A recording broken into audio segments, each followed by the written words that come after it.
નમસ્કાર મિત્રો, કેમ છો? ચેનલ સબસ્ક્રાઈબ કરી બાકી હોય તો કરી દેજો અને વિડીયો જોયા પછી કોમેન્ટ અવશ્ય કરો, ખ્યાલ આવે.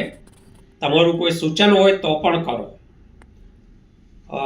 સેબીના માજી ચેરમેન માધવીપુરી બુચ ઉપર મુંબઈ સીબીઆઈ અદાલતે કેસ દાખલ કરવાની એસીબીને હુકમ કર્યો છે.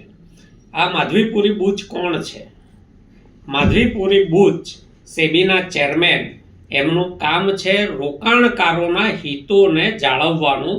કોઈ કંપનીઓ ફ્રોડ ન કરે, ખોટા આંકડા દર્શાવી અને ખોટી રીતે પોતાના ભાવો ઊંચા લઈ જઈ અને નફો ન કરી જાય, વિદેશી સેલ કંપનીઓ એમાં રોકાણ ન કરે, આ બધું જોવાનું અને નાના રોકાણકારોના હિતોની જાળવણી કરવાનું કામ સેબીનું છે. અને એના ચેરમેન માધવીપુરી બુચ. હિન્ડનબર્ગનો પહેલો જ રિપોર્ટ આવ્યો જેમાં એણે કહ્યું, પુરાવા આપ્યા કે અદાણીએ ખોટી રીતે પોતાના શેરોના ભાવ ઊંચા બતાવ્યા છે અને એને આધારે ખોટી રીતે લોનો લીધી છે. આપણી સરકારે પોતાના તરફથી તો કોઈ તપાસ ન કરી.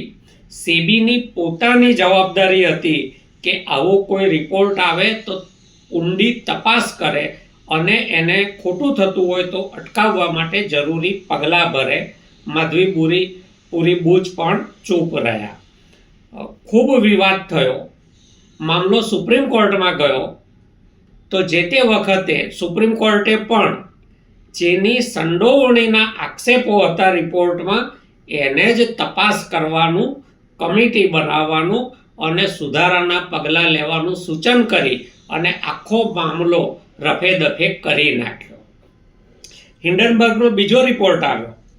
એ સીધો માધવીપુરી બુચ ઉપર હતો કે એ અને એમના પતિ સીધા સેલ કંપનીઓ સાથે જોડાયેલા છે, ત્યાંથી વેતન લે છે, છતાં પણ સરકાર ચૂપ રહી. ના માધવીપુરી બુચ જેના ચેરમેન હતા એ સેબીએ કોઈ તપાસ કરી, ના નાણાં વિભાગે કેન્દ્રના કોઈ તપાસ કરી.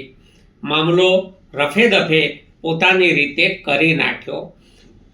પરંતુ પાપ ક્યારેક તો છાપરે ચડીને પોકારે છે.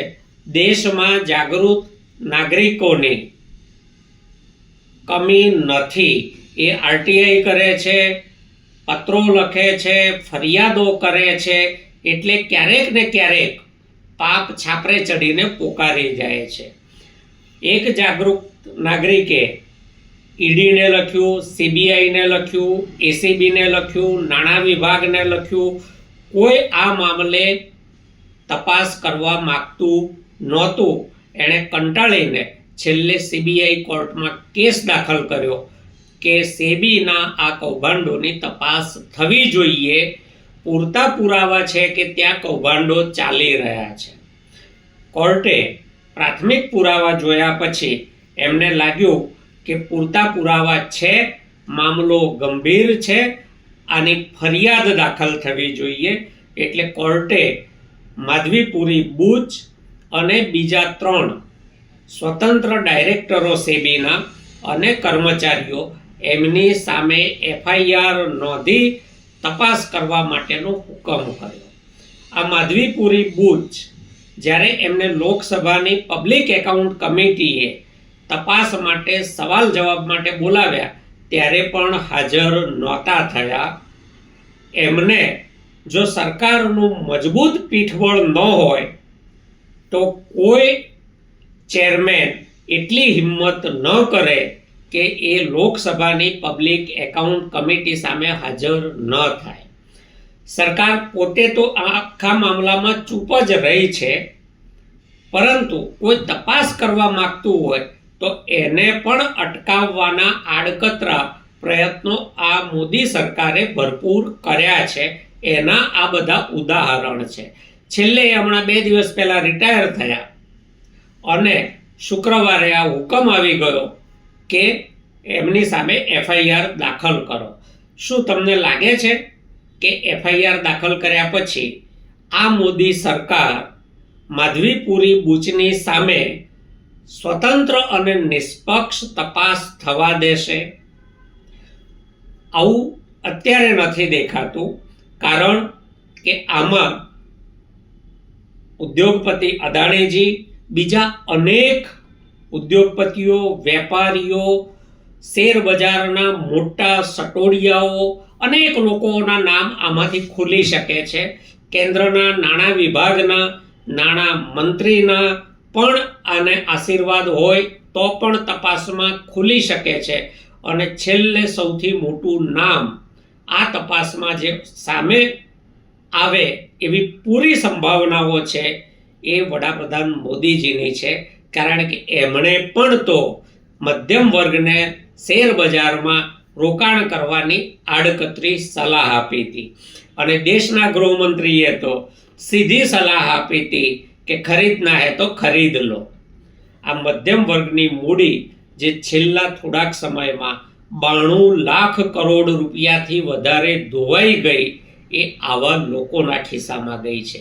એટલે અત્યારે કદાચ આની તપાસ ન થાય એવું બને, પરંતુ એકવાર ચોપડે ચડેલો કેસ ભવિષ્યમાં ગમે ત્યારે રીઓપન થઈ શકે છે.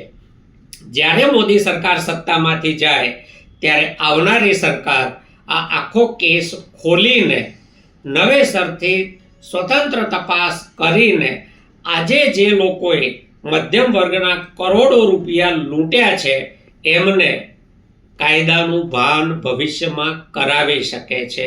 એટલે જે પણ જાગૃત નાગરિકે આ આખા મામલાની પાછળ પડીને સતત મહેનત કરી છે એ આ દેશનો ખરો વિસલ બ્લોવર છે, એ અભિનંદનનો અધિકારી છે, એ શાબાશીનો અધિકારી છે, એ મધ્યમ વર્ગનો ભવિષ્યમાં તારણહાર સાબિત થશે. અને આજે જે મોદી સરકાર છે એ ભવિષ્યમાં જ્યારે સંપૂર્ણ તપાસનો અહેવાલ આવે ત્યારે આઝાદ ભારતના ઇતિહાસમાં કદાચ સૌથી ભ્રષ્ટાચારી સરકાર તરીકે સાબિત થાય તો આશ્ચર્ય નથી. આભાર.